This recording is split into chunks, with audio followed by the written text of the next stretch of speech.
আসার পথে একটি গাড়ির সঙ্গে একটি স্কুটারের ধাক্কা লাগে। তখন রাস্তায় একটি কুকুরছানা এলোমেলোভাবে ঘুরে বেড়াচ্ছিল। আমি ভেবেছিলাম যে কুকুরছানাকে কেউ ধাক্কা মারতে পারে, সেই জন্য আমি কুকুরছানাটিকে গাড়িতে তুলে সংসদে আসি এবং পরে ফেরত পাঠিয়ে দিই। এই বিষয় নিয়ে সংসদে কেন আলোচনা হবে? আক্রমণ কংগ্রেস সাংসদ রেণুকা চৌধুরীর। আসলে যারা কামড়ায় তারা তো সংসদে বসে আছে, তারাই সরকার চালাচ্ছে।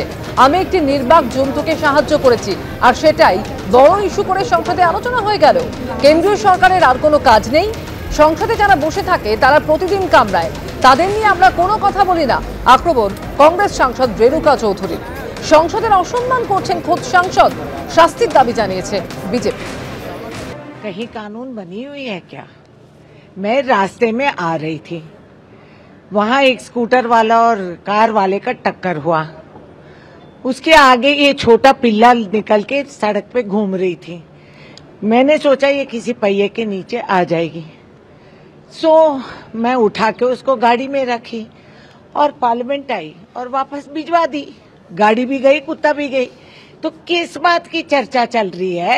असली डसने वाले और काटने वाले पार्लियामेंट में बैठे हैं, सरकार चलाते हैं, उसका कोई इतराज नहीं। हम किसी गूंगे जानवर का हम देखभाल करते हैं तो ये बड़ी मुद्दा और चर्चा बन गई। और कुछ है ही नहीं क्या सरकार के पास? मैं कहाँ गई? मैं पार्लियामेंट में हूँ, मैंने उसको घर पे भिजवा दी और बोली इसको रखो घर पे। सदन सांसदों के लिए है, देश की नीतियों को डिस्कस करने की जगह जनता के द्वारा चुने हुए जनप्रतिनिधियों का, और शायद वो राज्यसभा में हैं, उनको एहसास नहीं कि लोकसभा राज्यसभा देश की जनता की भावनाओं को प्रतिबिंबित करने वाली है। वहां पे अपने डॉग को लेके आए, उस पर सवाल किया जाए तो उस पर जिस तरह का बयान दे रहे हैं, देश को शर्मसार कर रहे हैं, अपने खुद लोकतंत्र का पे कुठाराघात कर रहे हैं और इस पार्लियामेंट का अपमान कर रहे हैं। उनके खिलाफ कार्रवाई होनी चाहिए।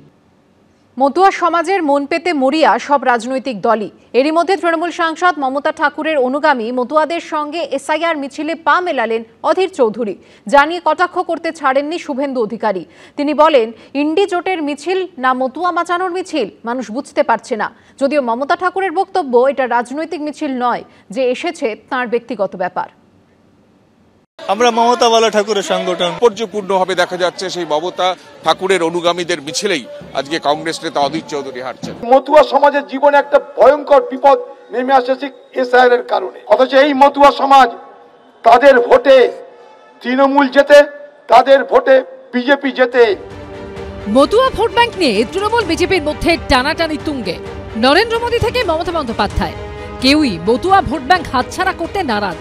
আর এই আবহেই তৃণমূলের রাজ্যসভার সাংসদ মমতা ঠাকুরের অনুগামীদের সঙ্গে এসআইআর নিয়ে মিছিলে পা মেলালেন অধীর চৌধুরী। নিঃশর্ত নাগরিকত্বের দাবিতে সোমবার কলেজ স্কোয়ার থেকে বিবাদীবাগে সিইও অফিস পর্যন্ত মিছিলের ডাক দেয় অল ইন্ডিয়া মতুয়া মহাসংঘ। মতুয়াদের পাশে থেকে সেই মিছিলে পা মেলান অধীর চৌধুরী।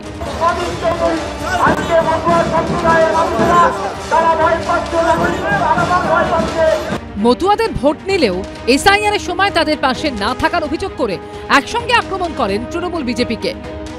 আমাদের নিঃস্বার্থ আছে, আমাদের ভোটের অধিকার দিতে হবে। আমরা মমতা বালা ঠাকুরের সংগঠন। একদিকে মতুয়া সমাজ, কখনো তারা বিজেপি, কখনো টিএমসি, তাদেরকে এক রকমের কথা বলে। টিএমসি বলে আমি রক্ষা করব, বিজেপি বলে আমি দেখব, কিন্তু তাদের সঙ্গে বিপদে কেউ নেই।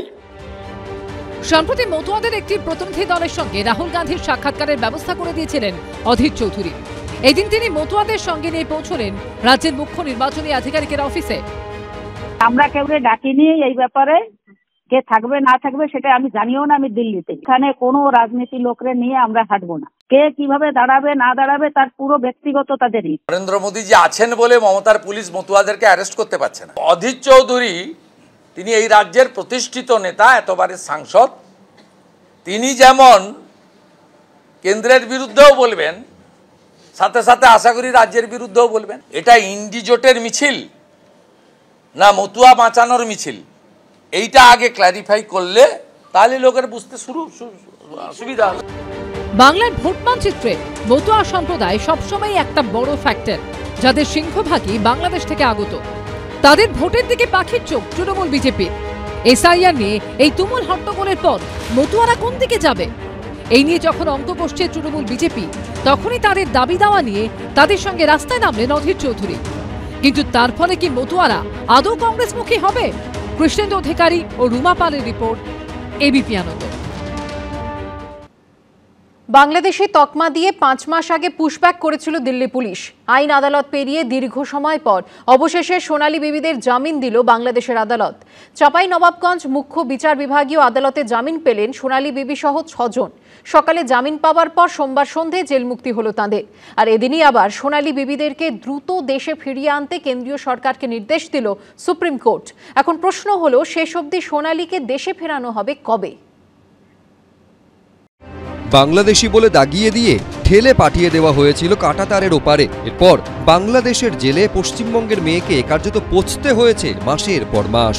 অবশেষে বাংলাদেশে পুশব্যাকের 5 মাস পর অন্তঃসত্ত্বা সোনালী বিবিকে জামিন দিল বাংলাদেশের আদালত। জেলের বাইরে বেরোলেন তিনি। চাঁপাইনবাবগঞ্জের মুখ্য বিচার বিভাগীয় আদালতে জামিন পেলেন সোনালী বিবি সহ 6 জন, যাদের মধ্যে রয়েছে সোনালী বিবির 8 বছরের ছেলেও। বহুত খুশি আছি আমি, আনন্দ হচ্ছে। बहुत दिन पर 8-9 মাস পর দেখতে পাবো, এতে খুব খুশি আছি আমরা। বাংলাদেশের আদালত যেদিন সোনালী বিবিদের জামিন দিল, সেদিন আরও একবার সোনালী বিবিদের দেশে ফিরিয়ে আনতে কেন্দ্রীয় সরকারকে নির্দেশ দিল সুপ্রিম কোর্ট। প্রধান বিচারপতি সূর্যকান্ত ও বিচারপতি জয়মাল্য বাগচির বেঞ্চে সোমবার এই মামলার শুনানি ছিল। শুনানিতে সোনালী বিবির বাবা বলেন, সোনালী অন্তঃসত্ত্বা, সীমান্ত থেকে 40 কিলোমিটার দূরে নবাবগঞ্জে রয়েছে সোনালী। মানবিক কারণে মালদা জেলার মহানন্দা সীমান্তে তাকে নিয়ে আসা হোক। আমার মেয়ে ভারতীয়। সোনালীর 8 বছরের ছেলেকেও সোনালীর সঙ্গে সীমান্তে নিয়ে আসা হোক। এদিন সুপ্রিম কোর্ট নির্দেশ দেয়, মানবিক কারণে সোনালী বিবিকে যেন ফিরিয়ে আনা হয়।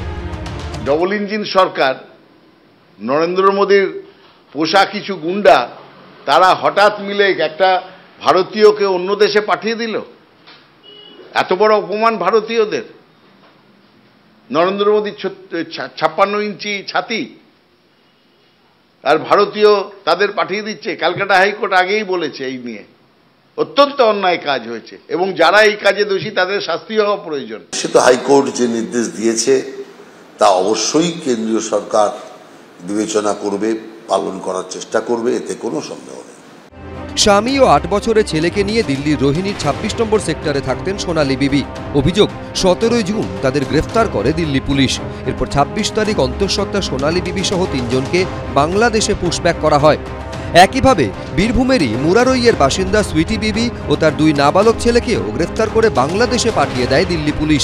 এ নিয়ে কলকাতা হাইকোর্টে জল গড়ালে বিচারপতি তপব্রত চক্রবর্তী এবং বিচারপতি ঋতব্রত কুমার মিত্র ডিভিশন বেঞ্চ নির্দেশ দেয়, 4 সপ্তাহের মধ্যে সোনালী বিবি সহ 6 জনকে ফিরিয়ে আনতে হবে এবং তা করতে হবে কেন্দ্রীয় সরকারকেই। কিন্তু তারপরেও সোনালী বিবিকে ভারতে ফিরিয়ে আনা হয়নি। 1 সপ্তাহ আগে সুপ্রিম কোর্টের প্রধান বিচারপতি সূর্যকান্ত মন্তব্য করেন, আগে দেশে ফেরানো হোক, তারপর সব দেখে সিদ্ধান্ত নেব। বাংলাদেশের আদালত জামিন দেওয়ার পর সোমবার সন্ধ্যায় জেল থেকে ছাড়া পান সোনালী বিবি সহ 6 জন। কিন্তু এখনও তিনি বাংলাদেশে। ভারতে ফেরানো হবে কবে? বিজেন্দ্র সিংহ, আশাবুল হোসেন, ভাস্কর মুখোপাধ্যায়, এবিপি আনন্দ। এবিপি আনন্দ, এগিয়ে থাকে, এগিয়ে রাখে।